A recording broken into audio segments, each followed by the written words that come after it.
அனைவருக்கும் வணக்கம். இன்னைக்கு நம்ம சுவையான மட்டன் குழம்பு எப்படி செய்யறதுன்னு பார்க்க போறோம். 4 கிலோ மட்டனை உப்பும் மஞ்சத்தூளும் போட்டு நல்லா கழுவி எடுத்தாச்சு. 2 டேபிள் ஸ்பூன் இஞ்சி பூண்டு பேஸ்ட்டு, ஒரு பட்டை, 1/2 ஸ்பூன் சோம்பு, ஒரு பிரியாணி இலை, 1 ஸ்பூன் தனி மிளகாய் தூள், 2 ஸ்பூன் மல்லித்தூள் சேர்த்துக்கலாம். 2 டம்ளர் தண்ணி ஊற்றிக்கலாம். மட்டனுக்கு தேவையான கல்லுப்பு. மட்டனை நல்லா 8 விசில் வேக விட்டு எடுத்துக்கலாம். பாத்திரம் நல்லா சூடாயிடுச்சு. எண்ணெய் ஊற்றிக்கலாம்.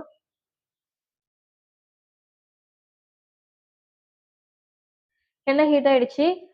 பட்டை, ஒரு பிரிஞ்சி இலை, 2 வெங்காயம்,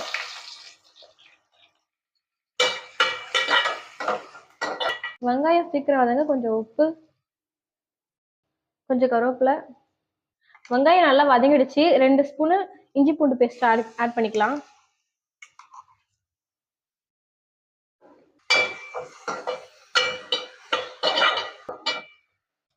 இஞ்சி பூண்டோட பச்சை ஸ்மெல் போயிடுச்சு. இப்போ 1 ஸ்பூன் கரம் மசாலா, 2 ஸ்பூன் குழம்பு தூள் இதில் சேர்த்துக்கலாம்.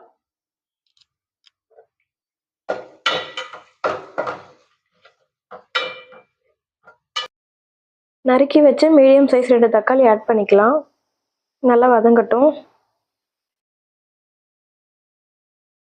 மசாலாலாம் போட்டதுக்கு அப்புறம் கொஞ்சம் லைட்டா உங்களுக்கு அடி பிடிக்கிற மாதிரி இருந்தா கொஞ்சமா தண்ணி சேர்த்துக்கலாம்.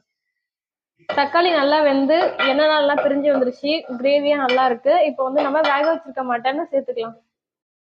மட்டன் நல்லா சூப்பரா வெந்திருக்கு. இதை அப்படியே சேர்த்துக்கலாம்.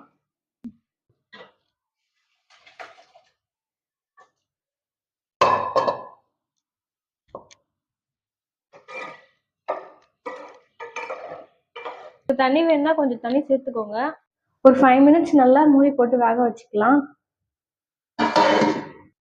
குழம்பு நல்லா கொதிச்சிடுச்சு. மட்டன் குழம்புல கொஞ்சம் தேங்காய் அரைச்சும் ஊற்ற போகிறோம். அதுக்கு கொஞ்சமாக தேங்காய், ஒரு 10 மிளகு, கொஞ்சம் சோம்பு அரைச்சி எடுத்துக்கலாம். இப்போ அரைச்சி வச்சிருக்க தேங்காவை சேர்த்துக்கலாம்.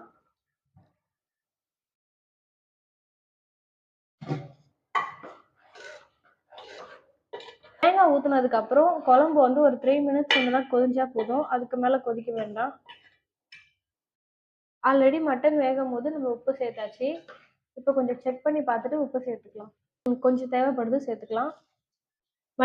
மட்டன் குழம்பு நல்லா ரெடி ஆயிடுச்சு. கொத்தமல்லி தூவி விட்டு நம்ம இறக்கிக்கலாம். இதே மாதிரி நீங்களும் வீட்டில் ட்ரை பண்ணி பாருங்க. சுவையான ரெசிபி தொடர்ந்து வந்துக்கிட்டே இருக்கும். சேனலை சப்ஸ்கிரைப் பண்ணுங்க, லைக் பண்ணுங்க, கமெண்ட் பண்ணுங்க, ஷேர் பண்ணுங்க. தேங்க்யூ.